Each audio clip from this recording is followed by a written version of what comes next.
Dulu waktu saya masih ikut pendidikan di Mapala, saya sama teman-teman saya setim, kami eksplor jalur. Kami diberi jalur, terus kami suruh mengikuti jalur tersebut. Karena kami masih baru, dan waktu itu udah mulai surup, ya namanya anak baru kan takut sama gelap, takut sama hal-hal yang belum pernah kami tahu dan belum pernah kami harapkan. Ya makanya akhirnya kami panik. Wah, karena saking paniknya itu kami akhirnya malah justru tersesat. Kami turun ke lembahan, di situ malah mentok. Wah, udah waktu saat itu juga akhirnya kami keinget ada senior bilang, kalau kamu lagi panik, lagi tersesat, mending aplikasikan STOP, Sit, Thinking, Observe, and Planning.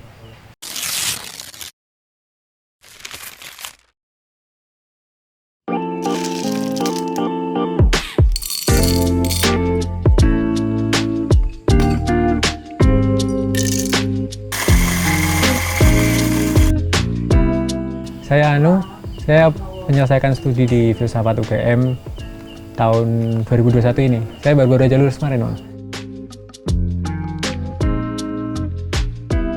Nama saya Alam. Dulu saya kuliah di Filsafat, tapi saya belum lulus, bahkan tidak akan lulus karena sudah tidak saya lanjutkan. Terus umur saya sekarang 24. Sekarang saya bekerja sebagai videographer. Keseharian saya, itu saya kerja sebagai desainer di perusahaan kosmetik, perusahaan skincare di Jogja. Saya desain grafis di situ. Kemudian di sini saya punya selingan membuka warung kopi.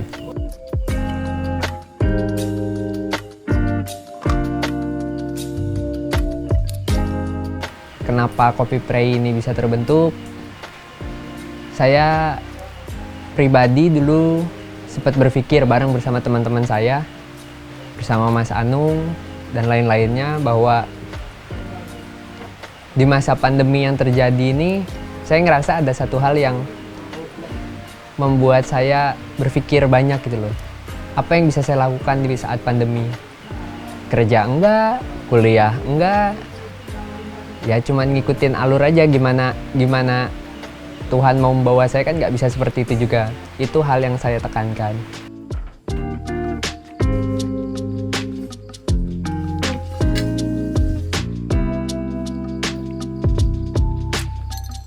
Kalau di Mapala tuh ada istilah STOP, Sit, Thinking, Observe, and Planning. Itu mungkin yang akhirnya selalu saya gunakan ketika saya memecahkan sebuah masalah dalam hidup saya. Jadi waktu itu saya langsung, istilahnya sitting itu saya diam dulu, saya kemudian berpikir, thinking, kira-kira ngapain ya pandemi ya, kira-kira aku habis lulus mau ngapain ya.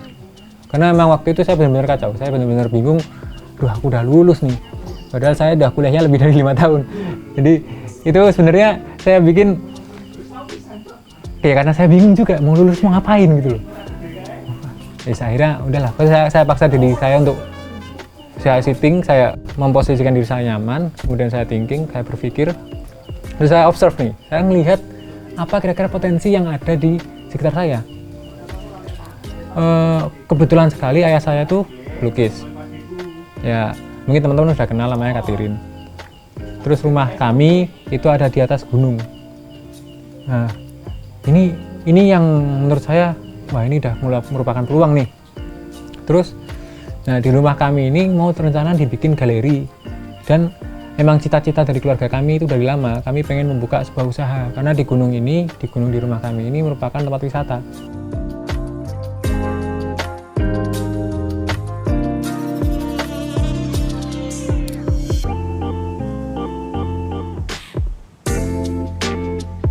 Akhirnya sempet nih, Mas Anung waktu itu ngobrol-ngobrol bareng sama saya, cerita, gimana ya kalau di rumahku tuh tak bikin jualan kayak warung bubur gitu.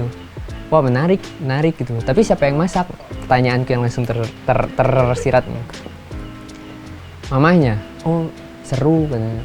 Karena kebetulan setiap harinya tuh di rumah Anung tuh banyak pesepeda gitu. Nah akhirnya Lama-lama nggak berjumpa lagi, ketemu lagi, ternyata itu masih belum jalan. Jauh sebelum itu tuh, ya sekitar 1 bulan apa 2 bulan dari obrolan terakhir itu, kita sama-sama saling cari kerja, sama-sama apply sana-sini. Mungkin karena pandemi juga susah untuk diterima. Akhirnya mulai lagi nih obrolan lebih intens tentang kopi. Jadi kami berdua kayak mikir, daripada kita nyari kerja, ya udahlah kita yang bikin kerjaan buat diri kita sendiri. Maka dari itu, setelah kami berpikir segala macam ABCDE, muncullah cetusan untuk membuka usaha coffee shop.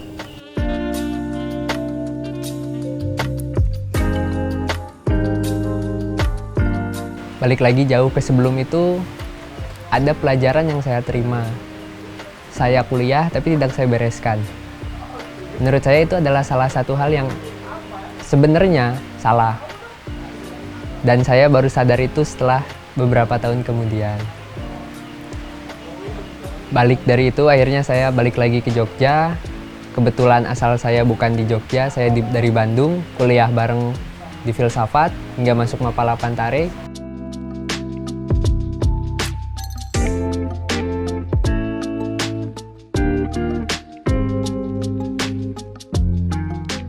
Kita jadi berenam untuk memulai usaha kopi ini. Awalnya itu kita bingung, kita harus mulai dari mana, kita nggak tahu. Dari awal kuliah kami sudah bermain bersama, naik gunung bersama, ke alam bersama, dan juga tentunya kami berfilosofi bersama. Ada sebuah latar belakang filosofis di Mapala kami yang menurut kami dan menurut saya itu mempengaruhi munculnya ide coffee shop ini. Karena Mapala kami bernama Mapajara Pantare. Pantare itu berasal dari kata Pantare Kei Udenmene. Itu adalah arke dari filsuf Herakleitos. Artinya adalah kita tidak akan bisa memijakkan kaki di tempat yang sama, di air yang sama. Jadi kehidupan itu akan terus mengalir, dinamis dan terus berdinamika. Maka dari itu kami memilih untuk segera memijakkan kaki. Kenapa? Kalau kita nggak memijakkan kaki, kita nggak akan bisa mulai berdinamika. Karena aku yakin gitu loh, langkah-langkah yang kecil itu bisa membawa langkah-langkah yang lebih besar ke depannya buat kita. Sama seperti apa yang telah kami lakukan di Kopi Prei hingga saat ini. Dari yang awalnya kita nggak bisa bikin kopi, kita belajar kopi bareng-bareng, kita ketemu banyak orang, dapat energi yang baru, banyak masukan, banyak kritikan, tapi kita ngerasa kayak itu emang kita butuhkan.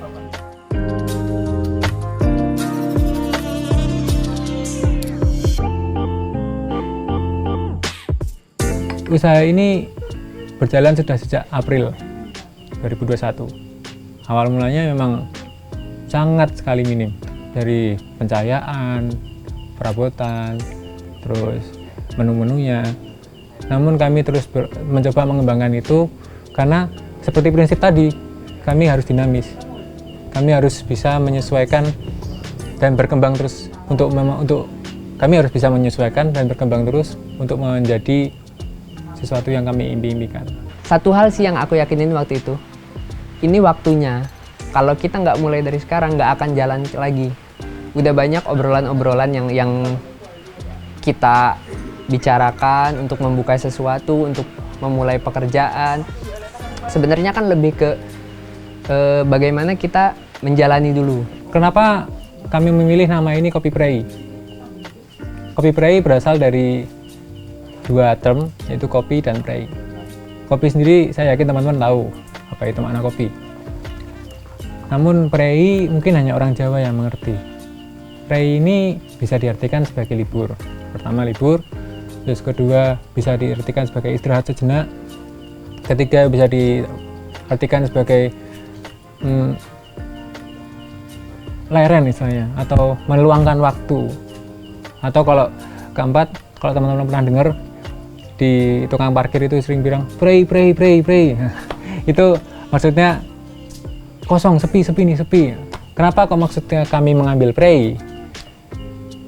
Kopi Prei ini kebetulan juga kami konsep untuk buka di hari Jumat, Sabtu, dan Minggu. 3 hari itu adalah menurut kami waktu-waktu di mana teman-teman para yang sudah kerja, mau yang kuliah, mau yang sekolah, mau yang lagi sibuk ada proyekan apa segala macam. 3 hari itu menurut kami adalah 3 hari untuk meluangkan waktu teman-teman, dimana nanti teman-teman tuh bisa mempreikan dirinya, mempreikan diri teman-teman untuk sekedar ngopi, ngobrol. Sebenarnya kopi itu adalah salah satu seni. Kenapa saya bilang seni? Kopi itu adalah bagaimana cara kita mengobrol dengan teman. Kopi itu ibarat alat untuk kita lebih akrab lagi.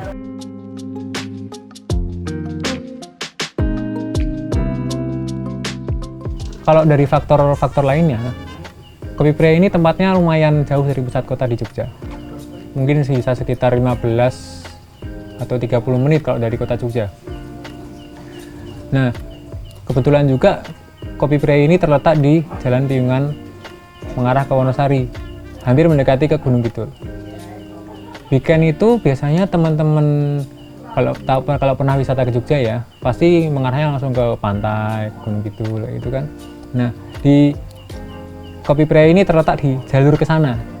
Jadi menurut kami ini momen yang pas, lokasi yang cocok, yang tepat untuk teman-teman meluangkan waktunya mampir dulu Prei sebelum benar-benar liburan, atau mungkin setelah liburan di pantai bersama keluarga, bersama teman-teman yang lain, bisa mampir ngopi sebelum masuk ke kota lagi.